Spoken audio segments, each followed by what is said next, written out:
বৈষম্য বিরোধী ছাত্র আন্দোলনে যাত্রাবাড়ী থানার হত্যা মামলায় গ্রেপ্তার দেখানোর পর আদালত থেকে নামানোর সময় সাবেক নৌমন্ত্রী শাহজাহান খান বলেন, কারাগারে থেকে সন্ত্রাসীদের হাত থেকে নিরাপদে আছি। মামলার তদন্ত কর্মকর্তার আবেদনের পরিপ্রেক্ষিতে বুধবার যাত্রাবাড়ী থানার হত্যা মামলায় তাকে গ্রেপ্তার দেখানোর আদেশ দেন ঢাকার মেট্রোপলিটন ম্যাজিস্ট্রেট মোহাম্মদ মনিরুল ইসলাম।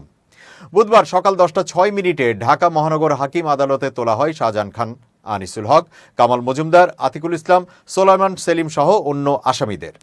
এ সময় তিনি কেমন আছেন জিজ্ঞেস করেন এক সাংবাদিক। উত্তরে তিনি বলেন, আছি তোমাদের দোয়ায়, দোয়া করবা আমার জন্য। তখন ওই সাংবাদিক বলেন, কি দোয়া করব? উত্তরে সাবেক নৌমন্ত্রী বলেন, দোয়া করবা যেন তাড়াতাড়ি মুক্তি পেয়ে দেশের শান্তি শৃঙ্খলা কিভাবে ফিরিয়ে আনা যায় এবং আগামী নির্বাচনে কিভাবে অংশগ্রহণ করতে পারি, এ সমস্ত কারণে দোয়া করবা। তখন ওই সাংবাদিক আবার বলেন, সবাই বলছে আপনারা দেশের 12টা বাজিয়েছেন।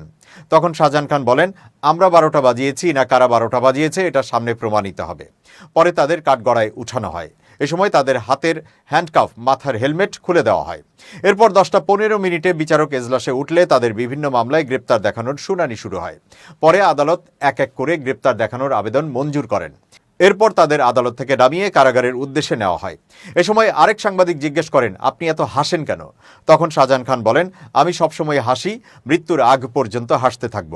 এরপর তিনি কারাগারে কেমন আছেন জিজ্ঞেস করলে তিনি বলেন, খুব ভালো আছি, কারাগারে থেকে সন্ত্রাসীদের হাত থেকে নিরাপদে আছি।